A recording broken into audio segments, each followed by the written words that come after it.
Now this is a quick review of Mobile Titan TV. Titan TV comes with an S-band antenna, which gagamitin natin mamaya. Charger, and a cord. By the time you can see it, so makita niyo yung stack niya. Titan TV.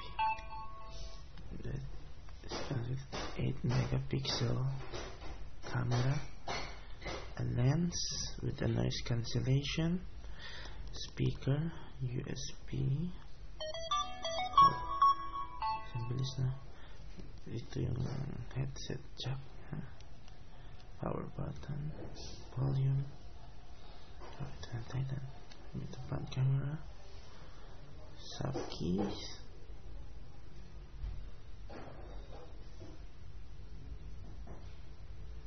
customized to Xperia Z.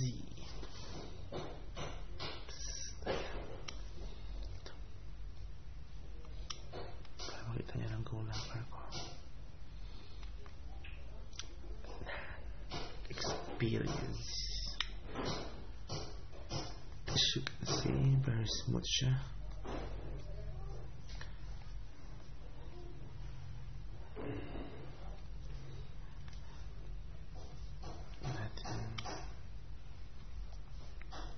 Phone. Update model Titan TV 4.2 Persian Jellybean.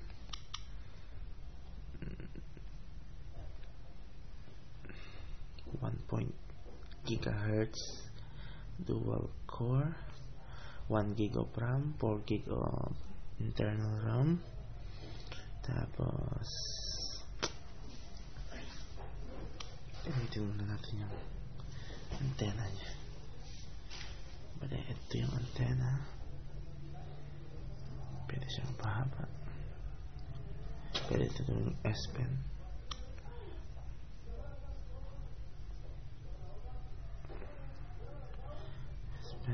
So, buksan na natin ito.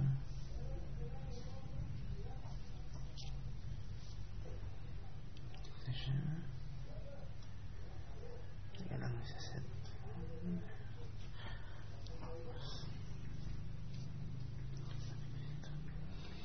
Bali, lalagay ko lang ito dito.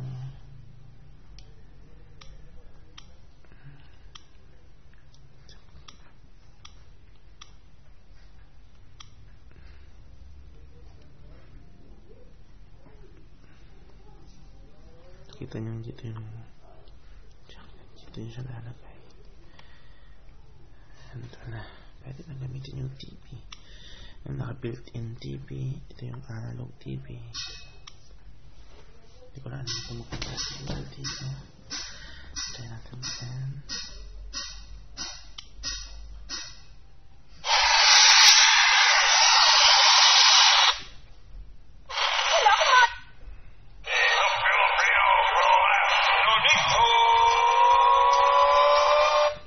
Kasi sila dito pa.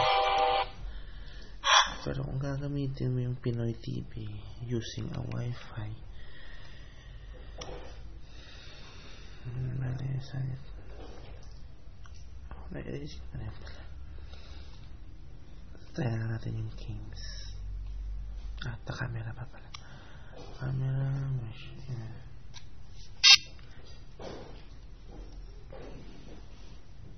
Camera 360.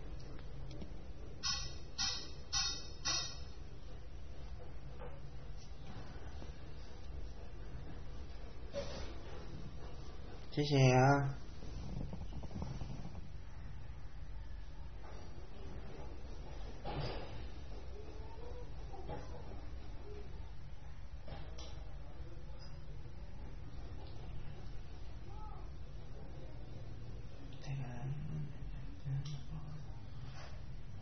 休息，休息。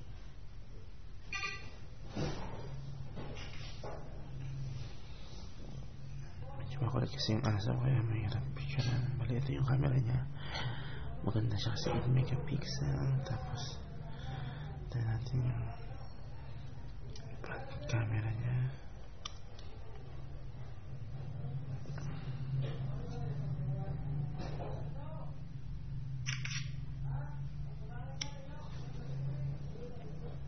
Medyo madilim yung front camera niya. Ito ako. Yung lingkod.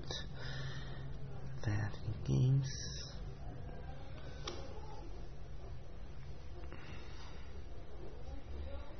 Hindi ko lang nilagyan ng HD games kasi ayaw ng may-ari.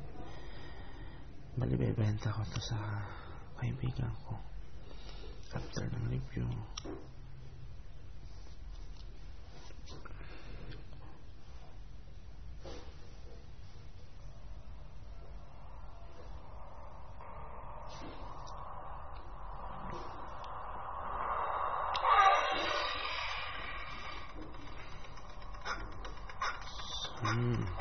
Super smooth yung temple run. Lalagyan ko sana ng HD game ito, kaya lang wala na akong memory card, micro SD card. So very smooth yung temple run niya. Wala masyadong, hindi masyadong delay, at saka hindi talaga delay. Responsive siya. Try naman natin yung iba. Close. Ito yung paborito sa lahat. Yung sandwich namin.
Shot, magkakaroon graphics dito.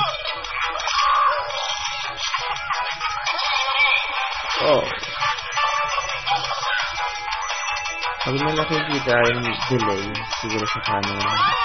Pero pag naglalaro ka dito na smooth ka na talaga.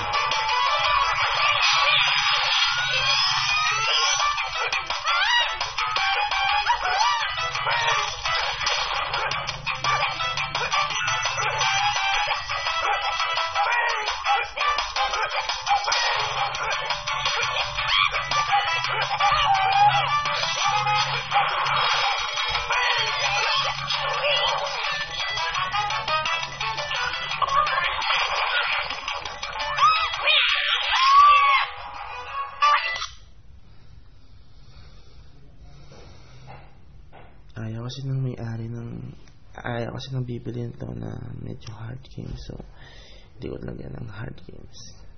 Kasi bebenta ko lang naman ito sa kanya. So yun na.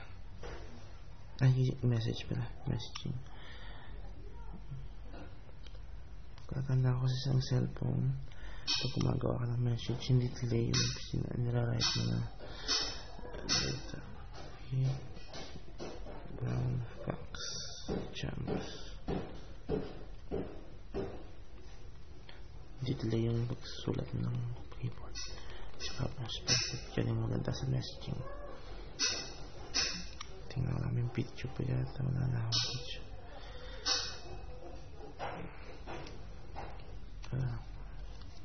Titan. Maganda siya. I highly recommend this phone sa mga hindi masyadong techy o techy ka naman. So, ang ganda-ganda nito. Kaya mabigat.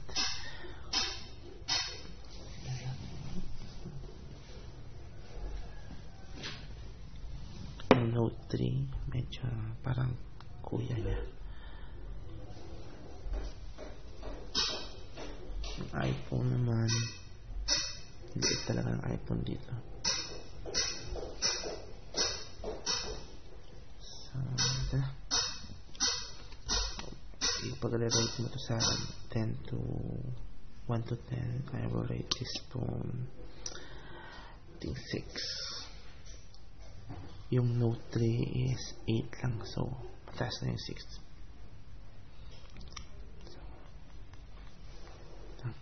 Peace.